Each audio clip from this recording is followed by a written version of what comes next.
So India has banned 59 applications with Chinese links, including hugely popular TikTok and the UC browser as well, saying that they were prejudicial to sovereignty, integrity, security of the country.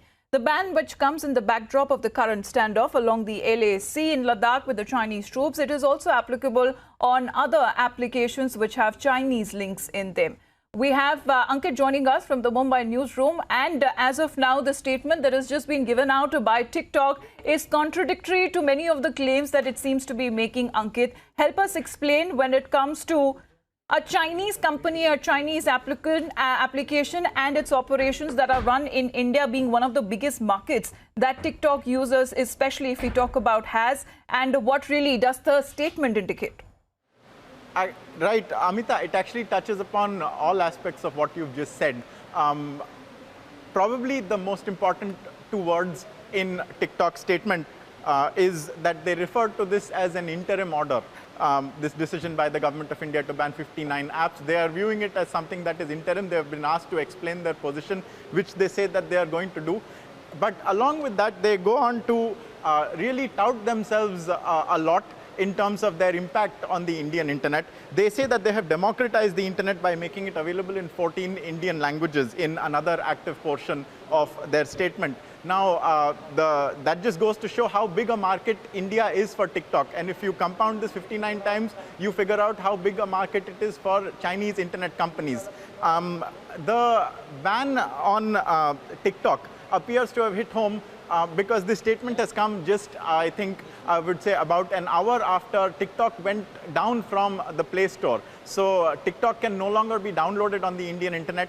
Only people who still have the app on their phone and already downloaded it before can access it. But that universe is going to grow far smaller, I think, as time goes on, as the ban comes into effect fully. So in its statement, TikTok is also very painstakingly, it is trying to say that it does not share any of its users' data with any government, especially the Chinese government. It has gone on to name the Chinese government directly. But that is a statement that needs to, of course, be taken with a pinch of salt, because we have seen in China's case with many companies, not only TikTok, where suspicious things have been found about in relation to privacy. There is a very famous electronics hardware manufacturer which is currently under the global lens because there were findings that it may have hardware that compromises users' security and privacy. Apps are, I feel, much easier to tamper with in that case. It depends a lot of the time on where your data centers are. And the nature of how China deals with the internet is that the internet is available to it to do as it wishes to. If it wants, it can block other countries' internet applications from being used on its soil, but it treats the internet as though it is some sort of fiefdom of its own. So really speaking, we needn't take everything that TikTok has said to mean precisely what it claims to be saying. There may be a lot more to it, and it is definitely trying to sidestep what looks to be a very uncertain future for it in India.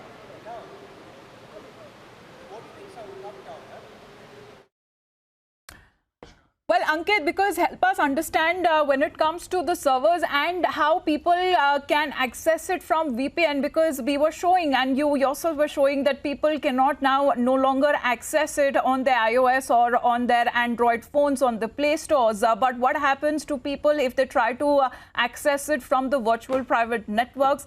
Many of those applications that they may have uninstalled for now, but their accounts continue to remain active. Actually, you know, if I may just spin the argument on its head, perhaps it is a good idea for people to be able to access their accounts for a limited period on VPN or via any other means, especially if they already have the app installed, because then they needn't lose out on their own data. For instance, if I have a TikTok app, if I have a TikTok account, I can very quickly download all my content off my TikTok account so that all of it is saved. It is no big secret that TikTok is one among numerous such applications. It is perhaps the most popular, but there are a number of India-made applications that are ready-made substitutes for TikTok. In fact, right now on Republic World, we have a substitute, an Indian-made substitute for each of the 59 apps that have been taken down because of their Chinese origin and because they pose a threat to India. You can go to, all the viewers can go to republicworld.com right now, and if they want, they can peruse the list of 59 India-made applications that can swap each of the 59 Chinese applications. So for a TikTok user, if you are worried that now you will not have access to your old videos anymore, do not worry. You can quickly download it and you can find an alternative and you can use that. That is perhaps something that is good in this case. And eventually TikTok will no longer be available. It will become harder and harder. This is just the start.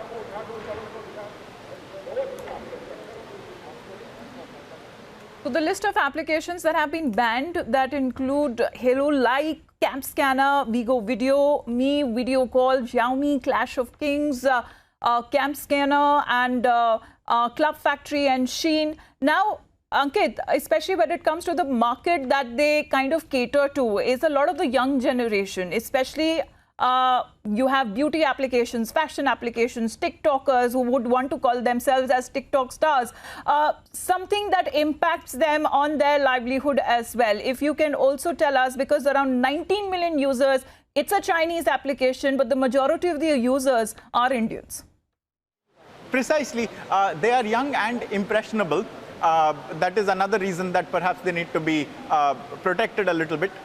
But in this case, they do certainly earn their livelihoods, but it's not a novel innovation of China's. The model is pretty much available across different platforms. It's just that TikTok was the most popular among them. And also TikTok, because of its origin and because of the company that is bankrolling it, had a bit of an advantage because it was the largest player. It could possibly bully some of the smaller ones and hamper their growth. So Indian companies did suffer. Homegrown Indian app makers did have a tall mountain to climb while competing with TikTok, and now this has been removed from their way. So expect free reign a little bit, and definitely a fair playing field for Indian app makers as well in this regard. So on the longer run, there may be more positive ramifications as well.